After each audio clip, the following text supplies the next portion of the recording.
Hi everybody, I'm Danny Fletcher and you're watching This, That, and the Other, a show about everything. That's why it's called This, That, and the Other. People, places, and things. And one of my favorite people in the world is Becky Thompson. Hi Becky. Hi Danny, how are ya? Hey, I'm doing great. Thank you so much for doing this. Oh, thank you. I'm gonna love it. You're one of the most interesting people I know. I'm in love with you. I just admire the things that you've been. What have you been in? 5 Hall of Fames? 5? There's more like 7, darling. More like 7 Hall of Fames. Oh my God! I'm so sorry. I'm so sorry. Only 7. And playing basketball, playing golf. Yeah, and playing softball. I'm in the ASA Softball Hall of Fame in New Mexico. Wow. Sports was my life. Car hopping was my second life. Yeah, and we're gonna talk about that. Now, what are you, about 62? Oh, I like you. I knew I always liked you, Danny. 82. I tell you what, you look like 62. You know, I'll be 82 in a couple of weeks, about a month. I don't want to embarrass you or anything, but we're going to keep it real here. You know, when I was running the newspaper here for USA Today, I was the publisher general manager, and one of my sales girls, they were crazy sales girls, if you remember that. You walked in one day, and Liliana was talking to you, and after you left, she goes, "She is so beautiful." Oh, and they told me how old you were, and I said, "Oh my God, she's beautiful." And I don't want to embarrass you, but Liliana goes, "Yeah, boy, does she have a rack on her." I'm sorry, Becky. I'm sorry, but that's what she said. That was true story. That is funny. And I said, I bet the guy's chasing Becky. I know when Sonny Throckmorton come, he was like chasing you. I had to hold Sonny back. I like Sonny. Yeah, we're talking about country music songwriter Hall of Fame. He's a nice guy. Sonny Throckmorton. So, 7 Hall of Fames. Not everybody gets in a Hall of Fame. I don't care what Hall of Fame it is. If you're lucky to get in 1, but you've been in 7. So if you don't mind, we're going to start from the very beginning. Where were you born? Okay. I was born in Texarkana on the Texas side, and I sure did grow up on the Arkansas side. I'm a hog all the way. Are you? The Razorbacks. Now, you know what? I think I've been through Texarkana once on my way to Georgia, I think. So you lived on the Texas side. No, I lived on the Arkansas side. Oh, you lived on the Arkansas side. Yeah, I was born over there on that Texas side. Oh. I was on the Arkansas side maybe by 50 steps. I lived on the North State line. Really? So. But I grew up on the Arkansas side. So you were born there. Did you stay there a long time? Did your folks stay there? Till I graduated from high school. Really? Now. First 18 years of my life. Let's start in high school. What was your high school like? I started at North Heights Junior High, North Heights Elementary, North Heights Junior High, because we lived over kind of in the countryside, you know what I mean? We didn't go to the Arkansas Junior High because we were kind of country kids. Matter of fact, we were known as the 5 little dirty Bircher girls that terrorized the neighborhood, and we got the best kick out of that. So there was 5? 5 girls. 5 siblings, and all girls. Your poor dad.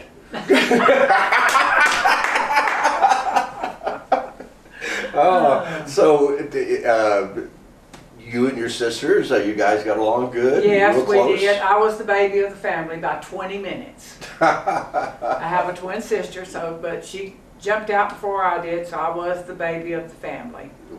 But loved going to North Heights. When I was in the 8th grade, I went up to they had a freshman basketball team there.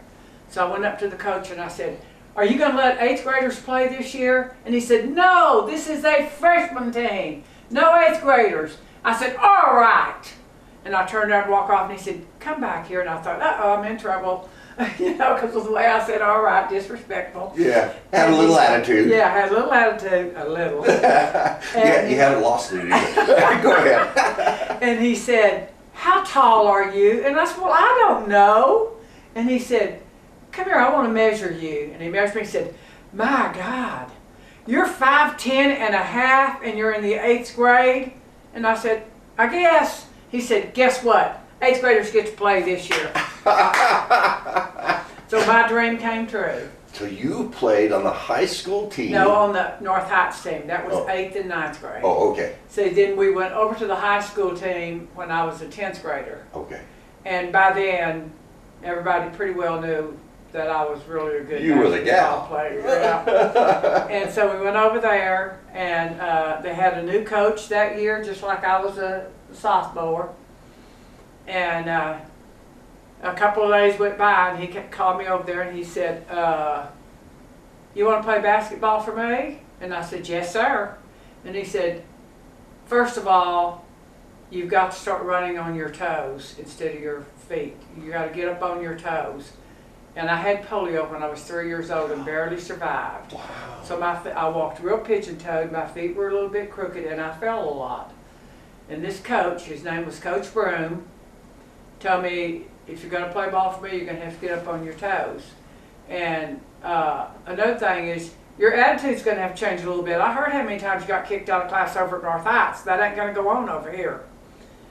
I said, yes, sir, we'll see. So I got up on my toes. You didn't make any promises. I got up on my toes and started running. And I'm here to tell you, Danny, I wish I could tell you how much it did for me. Hmm.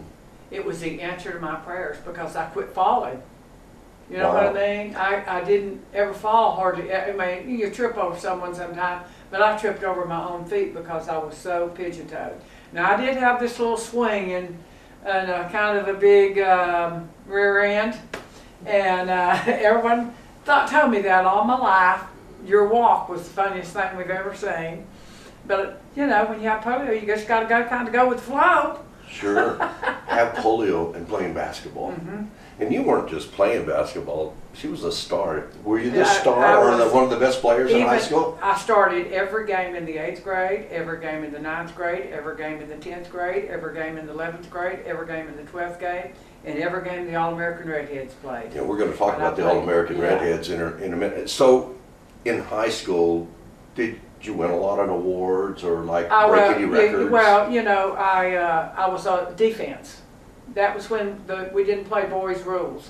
We had 3 on this end and 3 on the other end, and I was on defense. But I made a lot of the all-star teams and stuff like that. But when I got out of school, I was well known, you know, for my basketball. Basketball was my life, Danny. It's the only reason I graduated. It was my life. I loved basketball.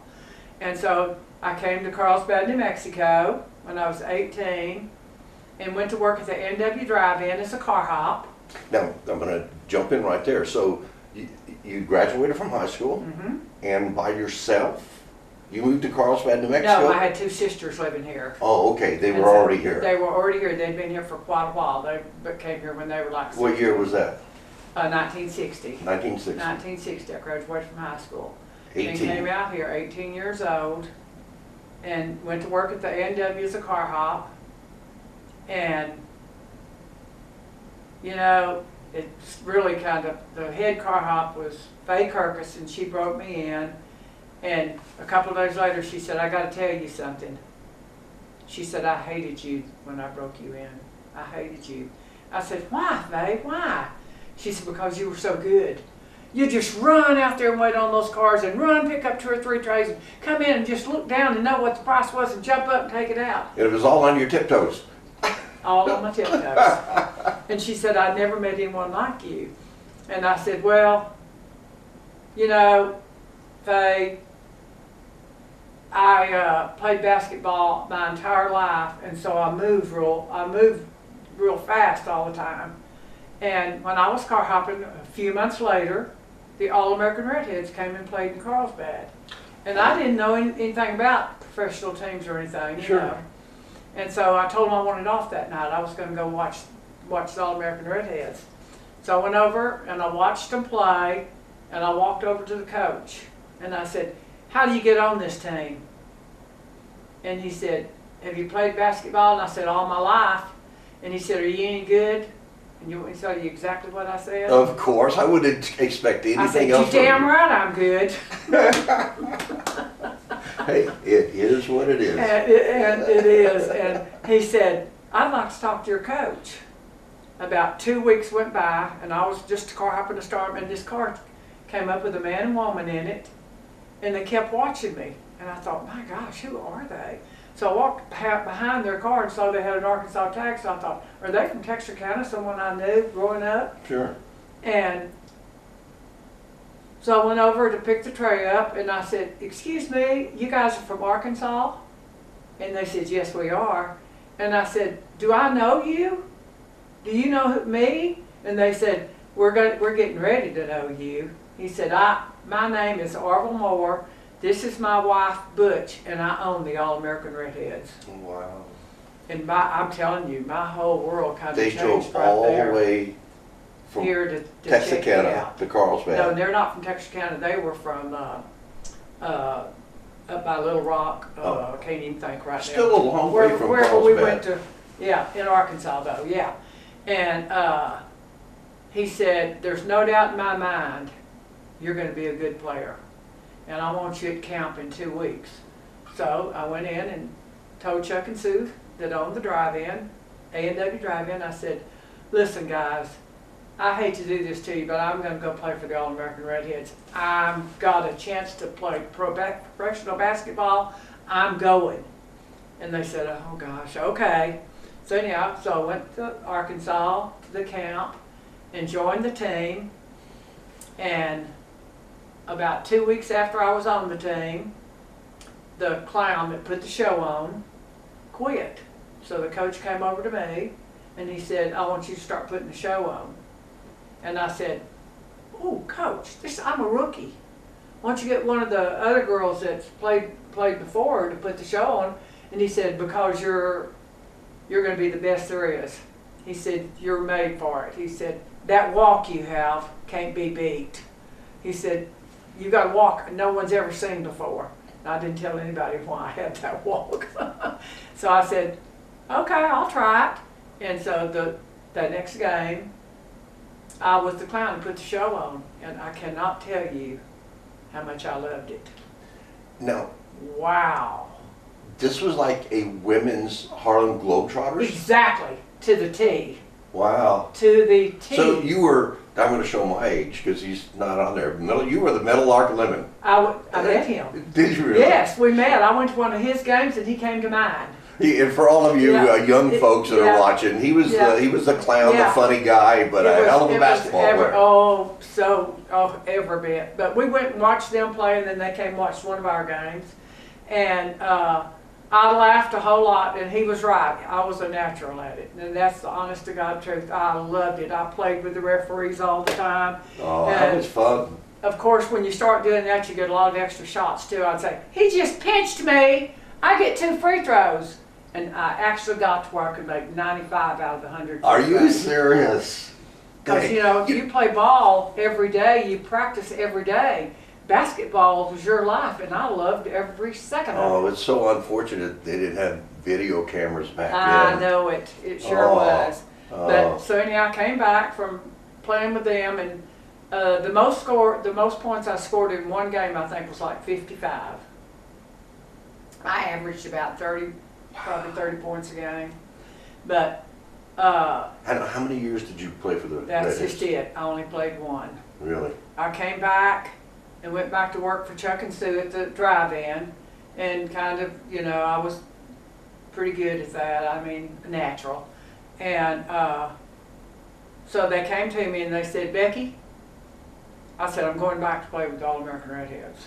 And the Arkansas Traveler sent me a letter and told me, they said, we will pay you more than whatever the Redheads are going to pay you if you will come play with us. Wow. There was 2 teams. And I said, no, I said, I appreciate the offer and everything, but I'm going to go back with the Redheads. They're going to pay me more too. But anyway, that was absolutely my decision, and that's what I was going to do. And then I what was happened? a 19-year-old kid. And Chuck and Sue came to me and they said, we can't run this drive-in without you anymore. She said, you can't leave us. And I said, I'm sorry, but I'm gonna go back and play with y'all American Sure. kids. And they said, we'll double your salary. And I said, let's see now, 65 cents and 65 cents is $1.30. And then I realized, and I said, guys, I'm not making fun of that. I'm really not. I know that would be pretty good. This was back in 1962. Sure. Pretty good for a car hop, but guys, I'm sorry, I will not do that. I'm gonna go back and play for the All-American Redheads.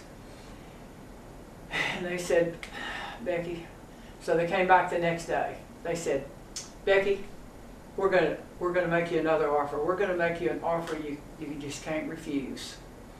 And I said, I don't think so. I said, I'm gonna go back and play for the All-American Redheads. And they said, listen, we'll pay you a salary of $350 a week. And you can just help us run this place. And I said, man, I said, that is such a good offer. That is such a good offer. I said, but I'm sorry.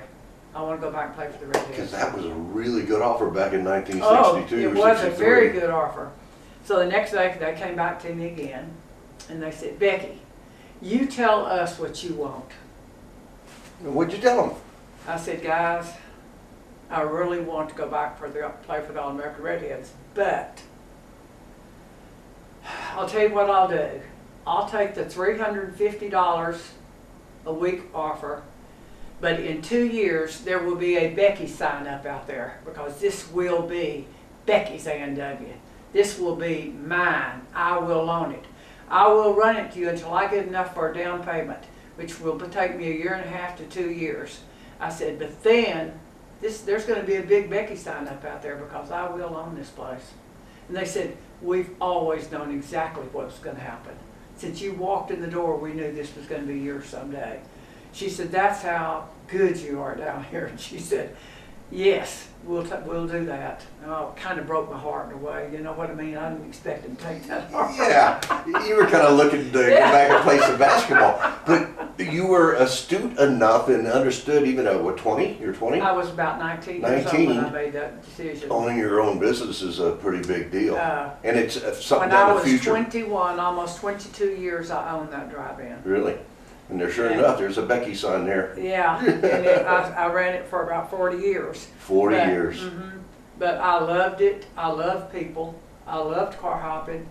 And I met my husband down there, and we got married right before it became Becky's. And, you know, to be honest with you, it's the best decision I ever made in my life. God, and Because you can play pro ball, and I could have probably played ball for 10 years, but I would have nothing to go back on. Right. And I had a great, oh, you wouldn't believe the business I had down there. you know, just talking to folks around the Carlsbad area over the years, and your Becky's was a landmark. Oh, absolutely. Becky's was a destination. Everybody in town came to Becky's, and that's the truth. I ran it, I was strict. I didn't allow you to get out of your car and walk around with alcohol. You weren't allowed to cuss out on the curb. And if you did it, I told you to leave. A fight broke out one night down there. And I went running over to it, and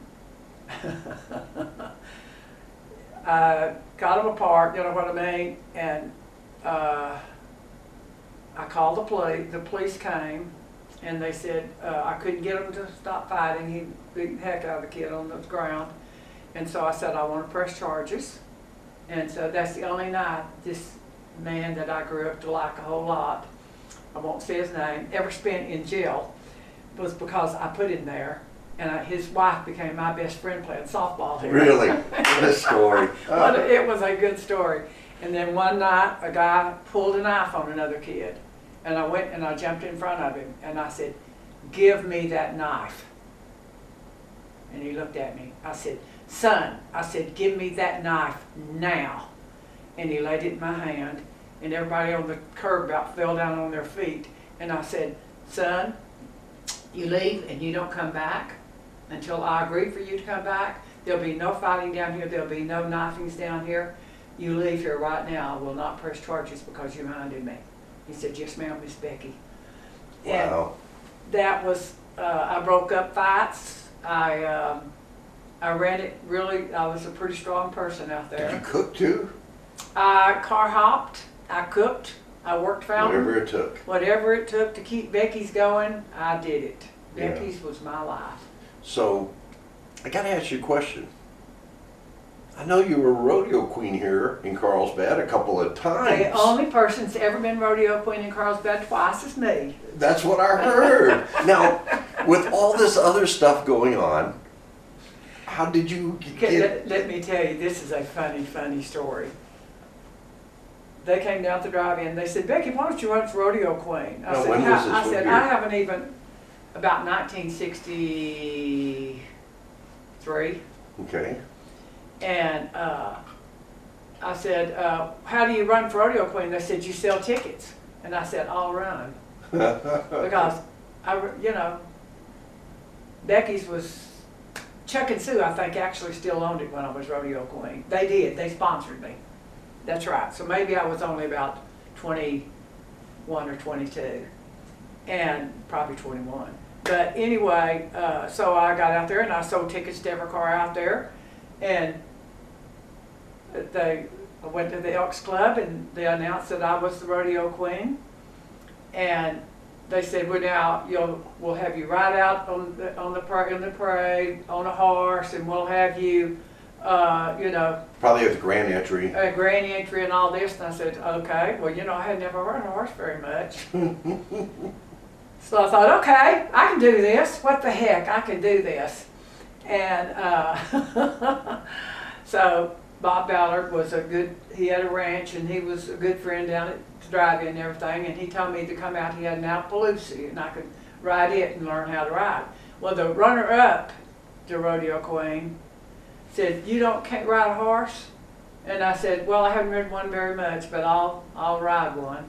And she said, oh, this is ridiculous, or something to that effect, And I said, okay. So when we rode out, they announced us, you know what I mean? And she rode out second, and she fell off her horse. I rode mine out and just... Oh, that's called karma. It is! Listen, that was one of the funniest things in my life. I was laughing so hard I could have fallen off the horse because she made such a big deal out of me not knowing how to ride. And I rode that Appaloosa out there and rode it all around and everything, waving at people. And It sounds like, Becky, you did what you do best. Show off. And you're still doing it. I love you. telling you, That's Then awesome. two girls also came down to the drive-in and they ordered 2 root beers, and then they ordered 2 more. Their name was Dolores Looney and Miriam Briggs. So I came out and I said, guys, why are y'all drinking so much root beer? Why are you so hot? I was 19 years old. And they said, we just got out of softball practice. I said, do you have women's softball here? And they said, yes. And I said, I want to play. I want to get on your team. And they said, are you any good? I said, of course, I'm very good. And they all laughed about that. Had you played softball before? I played baseball with the boys every day of my life in Texarkana. Baseball. Baseball. Yeah. And, Softball's a little easier. Yeah, but I mean, to tell you, I could play. I could hit that ball. I had lots of home runs, and What position did you play? I played shortstop for a ball. I played left field for a ball. I even pitched. Just about every Wherever they field. needed you. I ended up being the left fielder, and I loved it. Really? Loved it. Oh yeah, everybody tried to get to left. I loved it. But anyway, what was I going to tell you? Went to that practice to try out, and I walked up there, and they said, "Where's your glove? Where's your shoes?" I said, "I play barefooted. I play barehanded." And they said, have you ever played softball? Not softball very much. I played it in PE at school, but I played baseball. And you played barehanded? Yeah, we couldn't afford gloves. And they said, we'll loan you a glove. Go out to shortstop. And so I went out to shortstop, and they came over to me when it was up, the practice was over, and they said, "Okay, we'll go buy you a glove if we need to." You run pretty good on the tip of your toes. You're pretty damn quick. But anyway, and that's the way I started playing softball here, and I am in the ASA Softball Hall of Fame in New Mexico. Okay. All right, now, let's go back to basketball. You're in Okay. a basketball. Yeah, I'm in, Hall of Fame. yes, I'm in 4 basketball Hall of Fame. Only 4. Only 4. Mm. But I'm also in the Carlsbad New Mexico Hall of Fame. Yes. And I'm in the Caitlin Strong Hall of Fame, so that makes 7 Hall Right. of Fames. Yep. Yep. Oh, I know. I know. And we haven't even got to your golfing yet. Yeah, well, I started golfing about when I was 60 years old. No, maybe 60 or between 60 and 70 years old. You know, basketball, I couldn't play basketball anymore, and I couldn't play golf, softball anymore. You know, you just get too old for that stuff. I played in leagues here, you know, my whole life, but you get to where you're a little old in your late 60s, It's 70s. I don't know how many people start golf at the age of 60, but that's pretty incredible. I might have And been- why? I might have been 70. I think I've been doing it. What? You just had to do something, right? Yeah, I had to do something, and so someone said, "Becky, why don't you start playing golf?" And I said, "Well, okay." So I came out, and there's a really good player here. Her name's Cherry Chandler, and I asked her if she'd help me a little bit, and she taught me how to swing a club and how to putt and everything. So I came over to the golf course over here, city golf course, and practiced a little bit, and went out and played golf. Wow. I love every minute of it now. Now, you play almost every day still, don't you? Yes, I do. If Wow. it's a pretty day, I'm going to play golf. Now, 18 holes every day or 9? 18 holes. Sometimes I'll go ahead and play the 3-par. In addition to the, oh, okay. I can barely make the 18, 27 Becky. I don't know. That's awesome. You've got to keep moving. That's the answer, Danny. If you keep moving, you stand a chance to keep moving until you're. I guess, you know, unfortunately, Toby Keith recently passed away, and he had that Yeah. song, "Don't Let the Old Man In." Guess it goes the same for women, right? Yeah. Don't let the old woman in. And you That's don't. right. No, I'm Every not going to day. either. Wow. I run all the city concession stands. I was going to ask you about that. There's 3 of them. I run the softball, the baseball, and the soccer. As a matter of fact, I've got next weekend, I've got a tournament at soccer and a tournament at softball. But I love it. And you're Danny, still running that. Yes, and I'm a people person. I love being out there around the people. And all these people come up, and they're just anywhere from 50 to 80 or 90, and they say, "Becky used to wait on us all the time down at Becky's. Do you remember their Susie Q? Do you remember?" And I say, "Yeah, I remember all that. I had a great time. That was my life."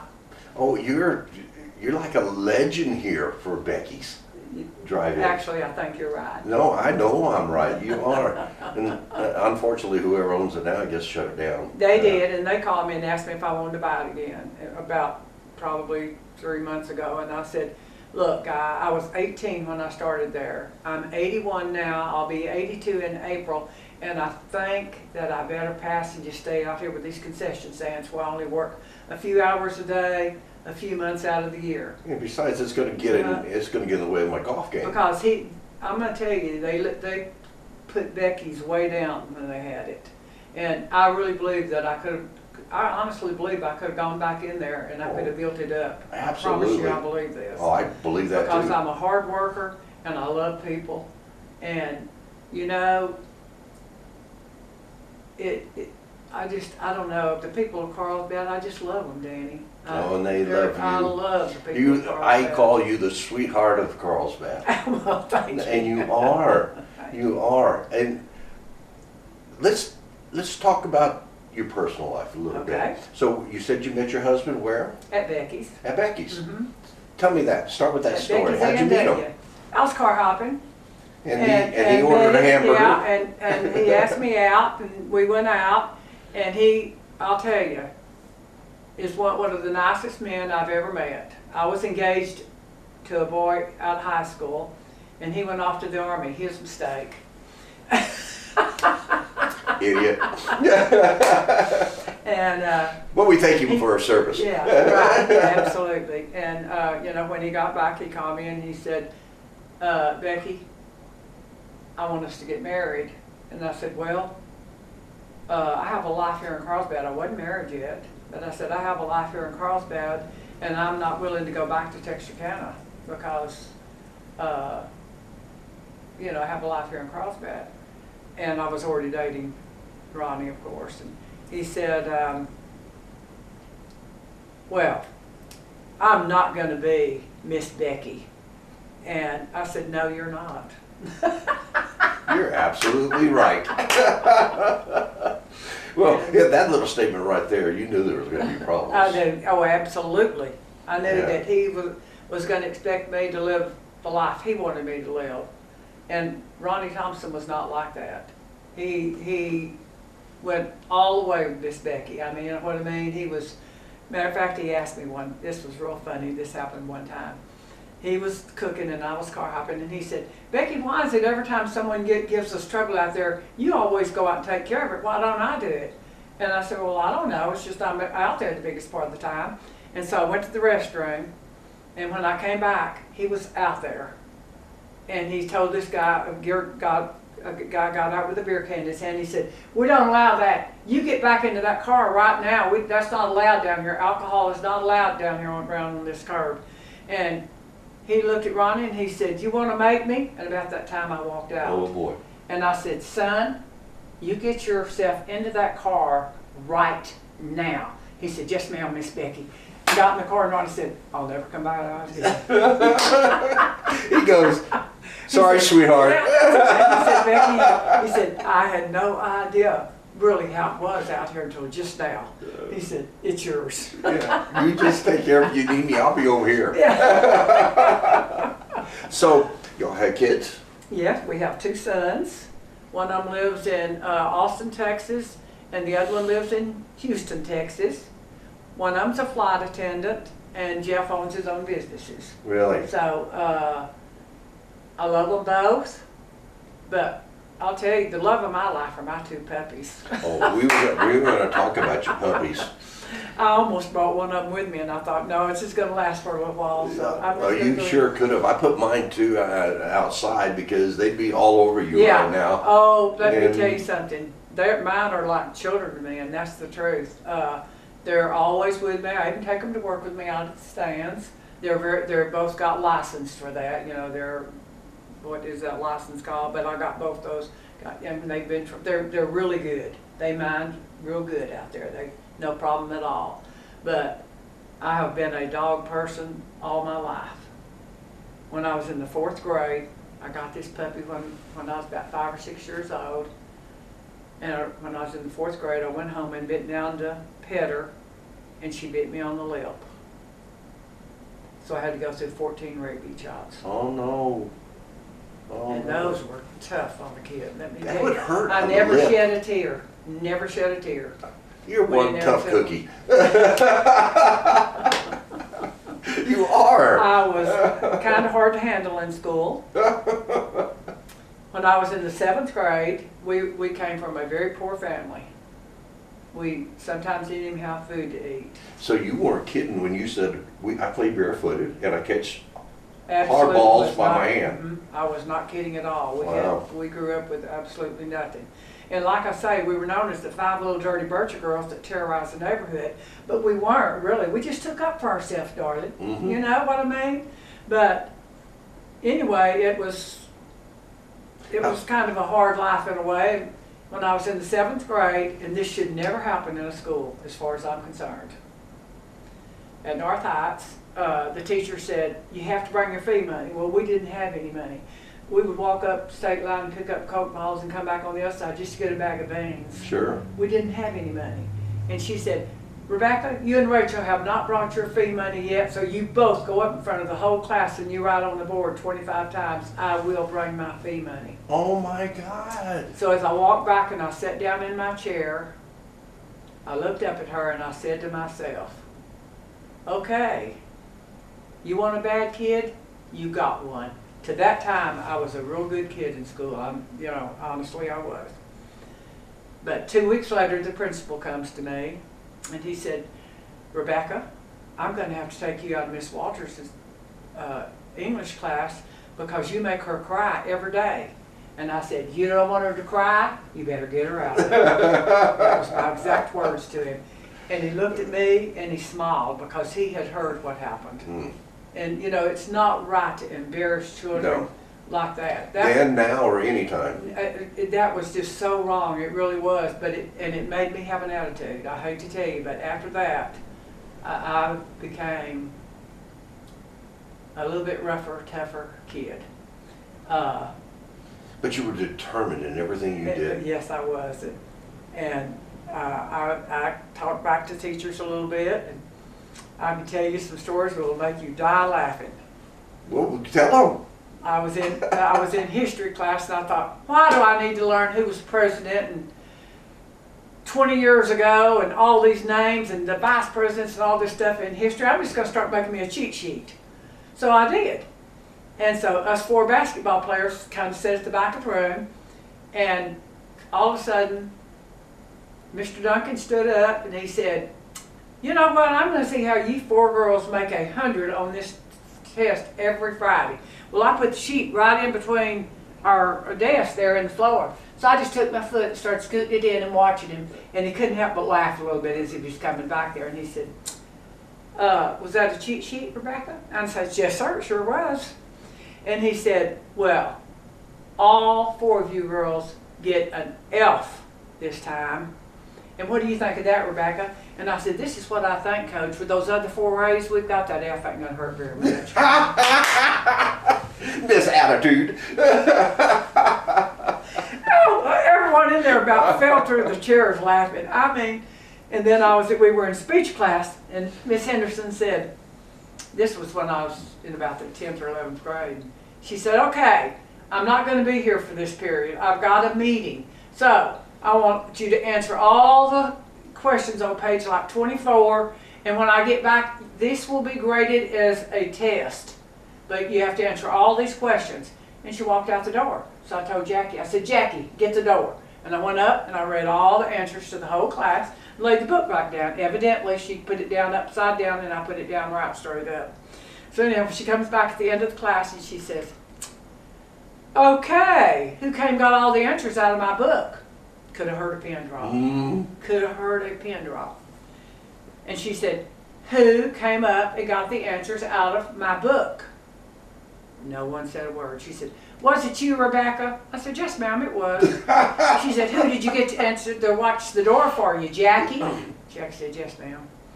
And she said, okay, everybody in here gets an F. Rebecca, you and Jackie both lose 20 honor points. I said, Miss Henderson, I started off with 120. If there's 20 left, you can have them. She said, you stay after class. So I stayed after class, and I walked up there about half laughing. I said, first of all, Miss Henderson, how did you know it was me? She said, Rebecca, you're the only one in this school that would have the nerve to do that. She said, I knew instantly when I saw the book who had done it. Mm-hmm. And I started laughing. And she said, and I'm not sure you have 20 honor points left either. But that's the way it was at North Heights. I was so well known at North Heights for not... Even Mr. Jeans in history class said, I'm going to give you some SWATs. And I said, no, you're not. And we were on the first floor, so I just kind of ran up and jumped out the window, and he got me as I went out the window. So I came around and came back to his class, and he was laughing so hard. He said, I've never met anyone like you. He said, you are a born leader, Rebecca. He said, I'm telling you. So, and he was a preacher. And I said, I guess God did that for me. And he said, I guess he did. But that was just the way it was at North Heights. You just wouldn't believe the little things I did, but they were almost always had people laughing. You know what I mean? It sounds like even though you caused the teachers some grief occasionally, they loved you. You know what my twin sister told me? She said, you know what, Rebecca? I never get in trouble. I never get in trouble in class. I never talk back. And she said, every teacher loves you, and they don't give me any attention at all. But every teacher in this whole school loves you. And I said, well, Rachel, you know what? If you ever thought maybe it's from where we came from and they see something in me that stands up to them and they're kind of proud in a way. And you were honest. Yeah, I was very honest. You took responsibility Yep. for your actions. And then, now, in the future, anybody that takes responsibility has respect. That preacher asked me if I'd go to his church. I never went to church, Danny, and I told him no. And he said, Rebecca, come to my church just one Sunday. And I said, no, not interested, sorry. So when I was a sophomore, I went back over. We were undefeated when I played on the team. So I wanted to go back over and see if they had as good a team. So I took 3 more players with me over there. And we watched the game, and he comes up and he sits down right beside me. And he said, Becky, why don't you let me pick you up and you come to my church this Sunday? I said, Mr. Phillips, are you ever going to leave me alone? And he said, no. I said, okay, pick us up. Pick all 4 of us up Sunday. So we went to his church. And Danny, I can't even tell you what happened to me that day. It's like he was talking right to me about God. I mean, I actually started crying. I thought, I want to learn more about God. I want to become a Christian. He must have been a heck of a preacher. I loved him. I love him till the day I die. I love him. He was my algebra teacher, but I cannot tell you what he meant to me. Wow. He was that father figure that, you know what I mean, the coaches were too, but anyway. Obviously, he reached you right here. He did. And I didn't go up there because my mother told me, you can't not go to a Baptist church. I don't like Baptist and I don't want you to ever go to church. So I went home and I told my mother, I said, Mother, I really accepted God into my life today and I'm going to go back tonight and I'm going to tell that preacher that I want to be baptized. And she said, not to a Baptist church. And I said, Mom, I've told you what I'm doing and that's what I'm doing. And I did. I'm not sneaking around. I'm doing it. You got to respect you, Becky. I mean, you're so honest. Even as a kid, you were honest. So, so I did, he brought me in and he said, Rebecca, now I'm going to tell you, you're going to have to change some of your ways. You've got to quit cussing. And I said, Preacher, what do you mean? God doesn't have a last name? And he said, oh my God. Oh my God. Oh no. Becky. He said, oh Rebecca, we need to pray a lot. Like right now. Yeah. And he talked to me all the time and he kept me after church one day and he said, Rebecca, I know you've been smoking and I don't want you to smoke. And I said, Mr. Phillips, I don't smoke. He said, Becky, I can smell it on you. I said, Mr. Phillips, I just told you, I don't smoke. And he said, this was in my senior year, and he said, Becky, you're in the car. It's the people in the car with you that smoke, and your twin sister and the other 2 girls. And I said, yes, sir. That's right. That's their life if that's what they want to choose. I said, but I'm an athlete. I don't want to hurt my chances of ever being a good athlete, and I'm not going to smoke. And preacher, I don't lie to you. And he jumped to conclusions, didn't he? He said, Becky, I'm telling you, thank you. And, you know. That gentleman really touched your life, didn't he? Oh, he did. He really, matter of fact, I drove 700 miles to go back to his funeral. Really? And I also did the same thing with my high school coach. I think those 2 people really loved me and I really loved them. They saw something in me that they wanted to help me, you know what I mean? And my dad was an alcoholic. My mother, God rest her soul, was a genius. I mean, a really true genius. Her parents were first cousins. Arkansas, huh? Arkansas. Sorry, Becky. But anyhow, the love of my life was sports. I mean, basketball, softball, and I loved it. Oh. And car hopping. It's so funny because, and this is another true story. When I was in the 2nd grade, the teacher was going around, and she asked everybody, what do you want to be when you grow up? Well, you got to realize I had a sister that was 9 years older than me, and she was car hopping there, and she had money. So she said, what do you... Every day? Yeah. And she said, Margot, what do you want to be? I want to be a secretary. Rachel, what do you want to be? Oh, I want to be a teacher. Rebecca, what do you want to be? I said, I want to be a car hop.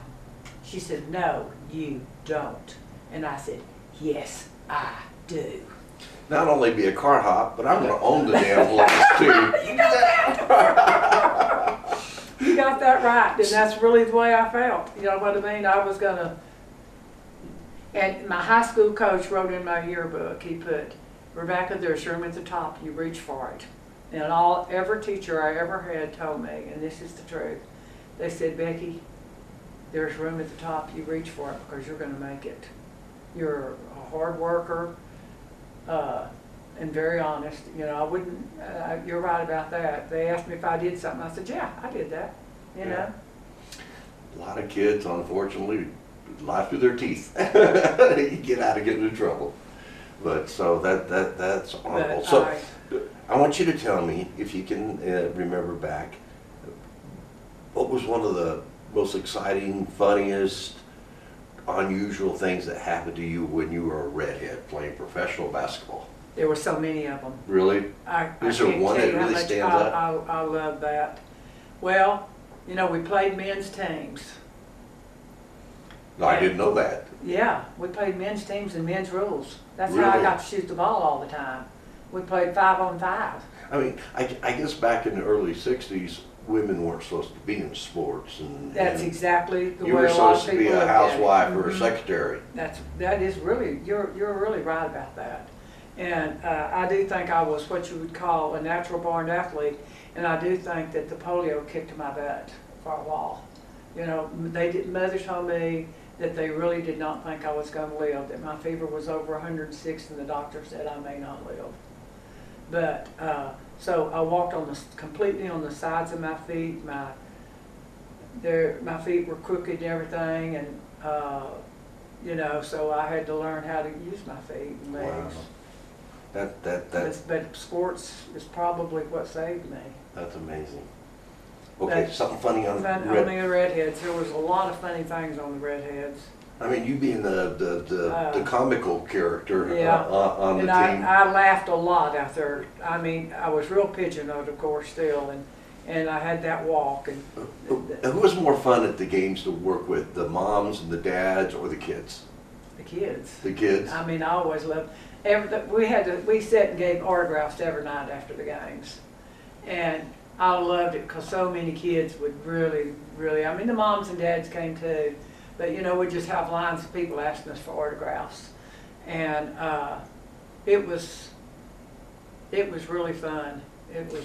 So, I got to ask you this.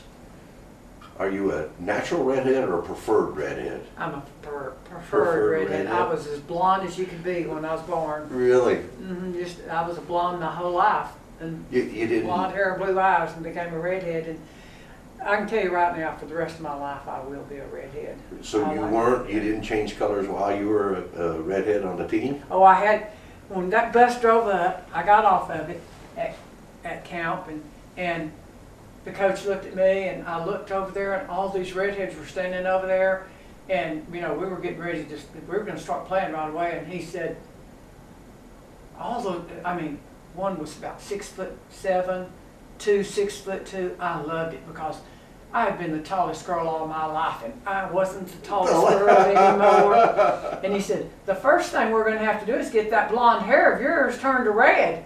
And I was still standing on the steps of the bus, and I said, I'm not dyeing my hair red. I didn't know you had to do that. I said, I'm not dyeing my hair red. And he said, then get back on the bus. And I said, bring on the red, bring on the red. And that started me off funny with everyone there. They laughed, those girls I could started laughing. see you doing that. I could see you doing that. Yeah. That's amazing. And I stayed a redhead when I came back. You know, of course, I was planning on going back and playing with them again, but that didn't happen. But I went and started playing softball here on that softball team with those ladies and had a ball, you know, so I always had softball instead of basketball. But, Do you ever train any young ladies for basketball or? Danny, I was so busy with that Becky's drive-in. Sure. That it took my entire life, and I hate it for my kids because I did work all the time, but they worked, I had a room built back there at office, and they had bicycles, they had anything they wanted right down there to play with. You know, we lived right across from the school, and, you know, the day they had that guy up in the thing, what do you call it? At Austin? No, this was at mid-high school here. Oh, There was a okay. guy shooting out of the I'm not familiar top with of that the roof. story. Well, this, I was about in my middle 20s maybe by then, but I had little kids over there, and the police was, I mean, it was a sniper, but he didn't hit anybody, he didn't hurt anybody, so that's why it probably didn't get any more famous than what it was. Wow. But that kind of scared me with the kids there, but you know, I got them in the office and out of the way and everything. But my husband taught me how to shoot a gun. I hunted all the time with him. He taught me how to shoot a pistol. And then when I went and got my license, I made 100 on the test. Really? So did you hunt deer? Oh yeah, So you've got a deer before, elk? I'm afraid so. Well, that's awesome. And birds, we bird hunting, got Really? I mean, he really taught me how to hunt and taught me how to shoot. Well, you live over in New Mexico, you gotta do Yeah, that stuff. that's right. And what is so funny is, yeah, I always have 38 with me, you know what I mean? I have concealed carry weapon. But, It's unfortunately these days, that's probably smart, Becky. oh, it's very, very, very smart nowadays. It honestly is. I've never had to use it, but I honestly believe that if someone was to come up, try to shoot somebody, if I had that gun, I would try to protect the person, even if I got shot. Well, yeah, just get off of the thing on that. Betty and I took the concealed carry, and here recently, she was up in Albuquerque, and she was with her son and a couple other people in a truck, and everybody went to the convenience store. They stopped at a convenience store. Everybody went in, but Betty, and she saw this guy walk over, kind of looking at the car, walk around. He couldn't see her in the back. And so she got her gun out, just held it. And sure enough, because the truck was running, they left the truck running, and they couldn't see her in the back. This guy opens the door to get in. Betty's got that gun. She says, I don't think you better do this. I think you should probably just leave. And I bet he took off running. oh, he left. His eyes were that big, she said. But that's, unfortunately, these days. That is, it really, it's crazy. It is crazy anymore. Yeah. And So, what have I missed?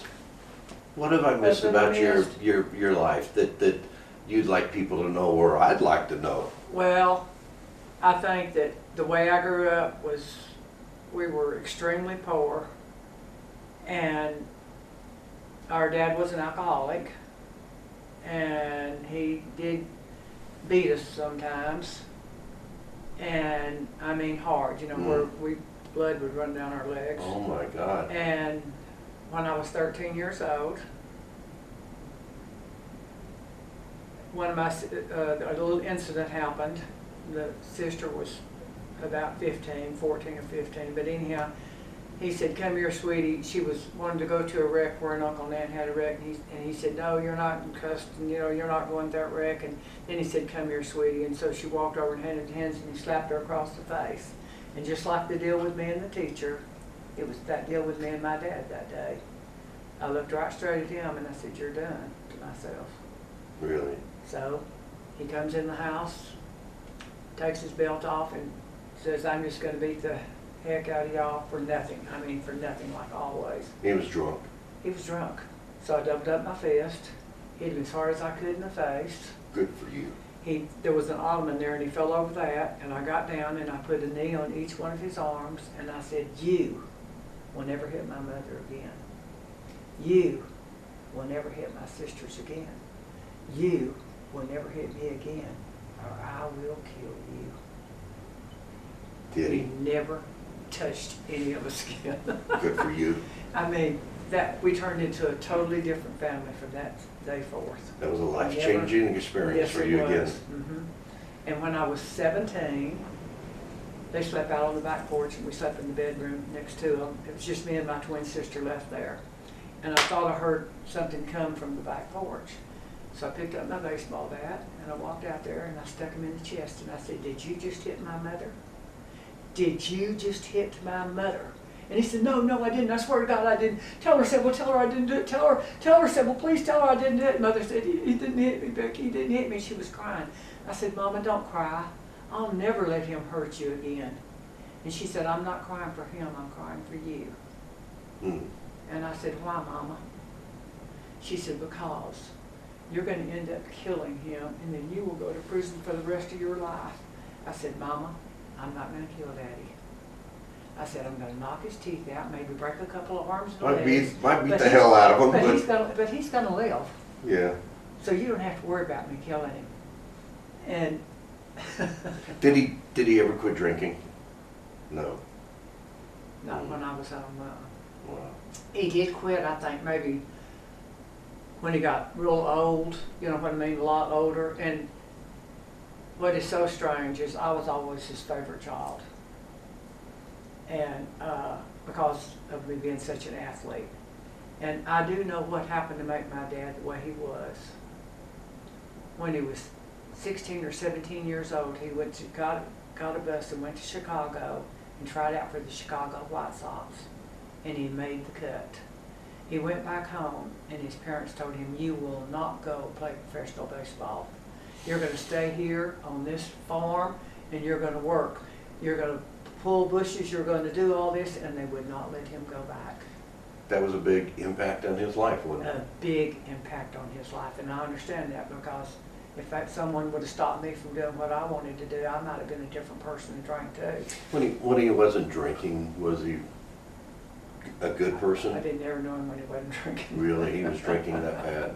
He drank a lot. That's amazing, the challenges that you had at such a young age, and you had, late 50s, early 60s, and the challenges, and you overcame them. And Well, you know what, Danny? I truly believe this too. That Mr. Phillips, that preacher that got me to go into church when I was 16 years old, really helped my life. Because after that, I honestly always had God, and I went to him many times after that. And honestly, I wish I could tell the people, I always had God to go to after that. And I would go talk to him and ask for his forgiveness if I did something that, you know what I mean, like with my dad. I'd say, God, and I think he's what kept me from killing my dad a few times. Sure. You know what I mean? Because well, I've done a lot of things in my life too, good, bad, and ugly. There's times I should have been killed. I rodeoed for a long time. Yeah, I knew you did that. On the railroad and stuff like that. And I look back and think of instances that I should have died, but God was with me. Jesus was with me. Oh, yeah. I pray all the time, and me too. And I don't know why, but I'm very blessed that I love Him and He loves me. Mm-hmm. See, I honestly believe. Because other than that, I'd already be gone. And here I am. I'm blessed. I'm blessed. So. Well, being raised the way I was, there is kind of a line, a thin line there, and you can fall off on whatever side. And I think because of having God in my life, I fell off the right side. Yeah. I do, Danny. Well, I think He took care of you just like He's taking care of me, and I think God just knew you were a good person and had a lot of talent and a lot of future. Thank Him for taking care of you. Yes, absolutely, absolutely. Um, But Becky's was my life for so many years, and And you're still serving up delicious food out at the Yes, Walmart. sir. I do it just like I did Becky's. I know people that go out there just to go to the concession I stand. know, that's what they tell me. We're not out here to watch the game, Becky. We're out here to get one of your chili cheeseburgers, or your double cheeseburgers, or That your, hot dog. Yeah, we have chili cheese dogs. We have the best nachos in town. Deluxe nachos, man. We put all kinds of meat and lettuce and tomatoes and onions and everything on them, and oh, you wouldn't believe it. We got lines of people that want to eat out there. Oh, I know. People have told me, oh, the place to eat is at the concession stand. And you can catch a game too. So that's good. And So the little kids, you know, they're so good to me, you know. I'll admit I do give them free suckers and stuff like that, you know, but because I love children. And a couple of them will come up and say, Miss Becky, can we walk your dogs? Can we please walk your dogs? And I'll let them walk the dogs around the thing there a little bit. And before I let you go, we got to talk about another incredible woman, one of your best friends, Janelle Whitlock. oh, we've got to talk about Janelle. Janelle Whitlock, Oh, unfortunately, she passed away a couple years back. She was your next door neighbor, right? yes. But you can tell everybody about a quick thing about Janelle. She was a Let me judge. tell you, she was a judge, and I had to go before her one time for letting my dogs run loose. So I pleaded guilty, and at that time, my attorney lived across the street from me, and his wife got the same ticket I did, and the Forbes, you know, Jay Forbes and Loretta, and so I just went down and pleaded guilty and went in front of her. She said, okay, she said, I'm not going to charge you this time, but if they're out within the next 3 months, you'll pay double. I said, yes, ma'am. And I left. And that's how I met Janelle Whitlock. She was a judge. When did you become friends? Well, that's just it. She was an attorney, and I moved into the house right next door to her. And I knew she lived there. And she was out in the yard, and we started talking, and I said, you know, yeah, and she said, you played basketball? And I said, yes, all my life.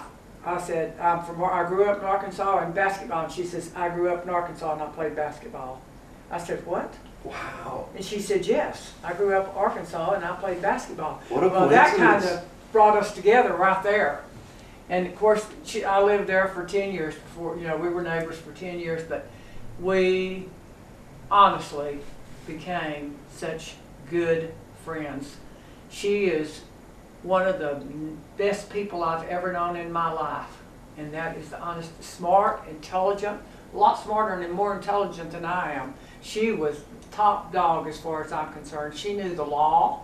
She knew, but And she went back to the judgeship. She was judge, and then she was not a judge, and then they had her come back, right? Yeah, and she was an attorney for a long time. I mean, if I had anything going on, I'd say, okay, Janelle, what should I do about this? But anyhow, we became like sisters, like you might say. Honest to God, I truly loved her. And she became ill. And I was walking out to my mailbox, and I heard, Becky, Becky. I dropped everything and ran for her garage as fast as I could, and she was laying in there. Oh. And of course, I had her kids' numbers and everything, so I called them and I said, do you want me to call an ambulance? They said, we're on our way over there. And so they took her in the house, and of course I hung around and talked to her and everything, and she got better. She got better. And I thought, well, she's going to be all right. But then I could see that she wasn't. And so the day she passed, of course I was there every day. I went over her house every day. But the day she passed, I went over and knocked on the door, and the girls came to the door, and they said, Becky, Mom's dying. And I said, how do you know this? And she said, she's in there talking like she sees God. She's in there talking to Jesus and God. She says she sees him. And I said, she does. Yes, where she went. I said, I guarantee she does. Yeah. And I went in there and I took her hands, and she said, Becky, I'm going to die today. And I said, Janelle, I know you think that. And I said, and I know where you're going. And I said, I love you with all my heart. I said, and Janelle, you're going to have such a great life. And of course, we were both crying. And the reason, I mean, I definitely believed exactly every word she said. I knew. She saw Jesus. She did pass. She did. Mhm. She did. And, but Carlsbad, New Mexico was blessed with Janelle Whitlock. Absolutely. So blessed with Janelle Whitlock. She ran so much. She was on so many committees, and we were on a lot of the same committees. But she put her heart and soul into this town. I'm telling you. And there, in her last several years, she was really a big influence on the Chamber of Commerce. Absolutely. They have a building here named their do. building the Janelle Whitlock. They do. And it's not just a building, it's the city. It's every, The city council meets there and yes, planning and zoning. yes. It's a great building. I am telling you, as far as I'm concerned, she's one of the greatest people I've ever known in my life. She was as great as any president to me. She was so human and so smart both. Janelle was one of my very best friends. Now, what's the odds of the best two women living next to each other? What a coincidence! And I mean that with all sincerity. Thank you very much. I appreciate that. You and Janelle made a big impact, and you're still making a big impact on the town of Carlsbad, New Mexico. Well, thank you. Thank you for that. And I So- love Carlsbad, New Mexico. I made the right decision. I was an 19-year-old kid, but I made the right decision when I was 19 years old. I chose Carlsbad, New Mexico. Yeah. And Becky's drive-in, so That's just amazing. So before I let you go, there's some women out there watching this right now who wish they could do what you've done and want to be you. What's your advice for them? my real advice is, honestly, be yourself. Be honest with people. Be true with people. And people will be true and honest back with you the biggest part of the time, Danny. I love the people of Carlsbad. And I mean that from the bottom of my heart. There's hardly anyone here that I don't love to see. You know what? You know, I came from a very poor family. And I don't think it makes a bit of difference if you got money or if you don't got money. You are what you are. And I love the people of Carlsbad. And I've never seen color in my life. There's not black or Mexican. I love the people of Carlsbad.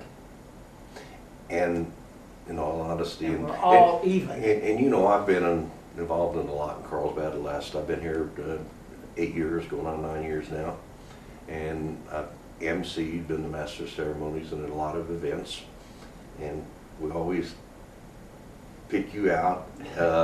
And people go, they give you the kudos, they give you the applause. I've seen you get standing ovations. People love you here. Well, I love the people of Carlsbad too, so that's a mutual thing going there. I'm calling you the Sweetheart of Carlsbad, New Mexico, because you're a sweetheart. Thank you so much. Thank So, you. what do young women do to be like you? What's some, I mean... You gotta be besides strong. I mean, honestly, to make it, you have to be a strong individual. You have to live a true life, kind of. And I'm not perfect. Oh my gosh, have I ever made mistakes? you know, back in the 60s and even early 70s and whatever, women were put down. Yes, they were. They're stereotyped. But you gotta stand up. And unfortunately, a little bit of that's still happening today. Oh yes, absolutely. You know my wife. She's a builder, GB 98, the best building license you can get. She can build roads. Your wife is a beautiful woman, Well, inside and out. Thank you. I love her. She is. She She's really so is. nice. I'm very blessed. She's outgoing. She likes people. She builds custom homes, and they're custom. They're what you Yeah. want, not what she wants. But she has a license. She can build commercial. She can build bridges. She can build skyscrapers, and she's like you. She's very honest. She's forthright, and don't ask her a question you don't want to hear an Yeah. answer to, because That's right. she won't mess around. You're just like that too. But she still faces some resistance, prejudice, because she's a woman builder. You know what? I bet she does.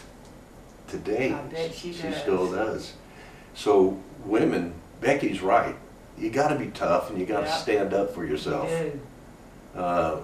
And Becky, you did it back in the early 60s and during the 60s when it was, women did not get respect back then. Yeah, I don't, people have told me this before that grew up with me, said, we never knew where you came from. She's, Becky, you were so strong. You were so strong-minded, strong-willed, and you always stood up, you know, for what someone made, a teacher did something that you didn't like, you know, you'd stand up and tell them, you know, that's not exactly right now, you know, but, Well, I want to thank you very much for doing this for me. oh, thank you. You are my very first guest. I hope this show, this, that, and the other lasts for a while. It's going to be on YouTube TV. It'll be on Facebook. It'll be on Instagram, and I hope people watch this. I really do. I know the folks around Carlsbad will, but you got a great story. Thank you for doing this for Oh, me. you're welcome. And You're I welcome. love you to death. And I love you too, Danny, and your wife. Oh, thank you. I'll tell her. She'll see it on here. Yeah. You've been watching This, That, and the Other show with, I'm your host, Danny C. Fletcher. We'll have another episode 1 week from today. So we'll see you then. Bye, Becky.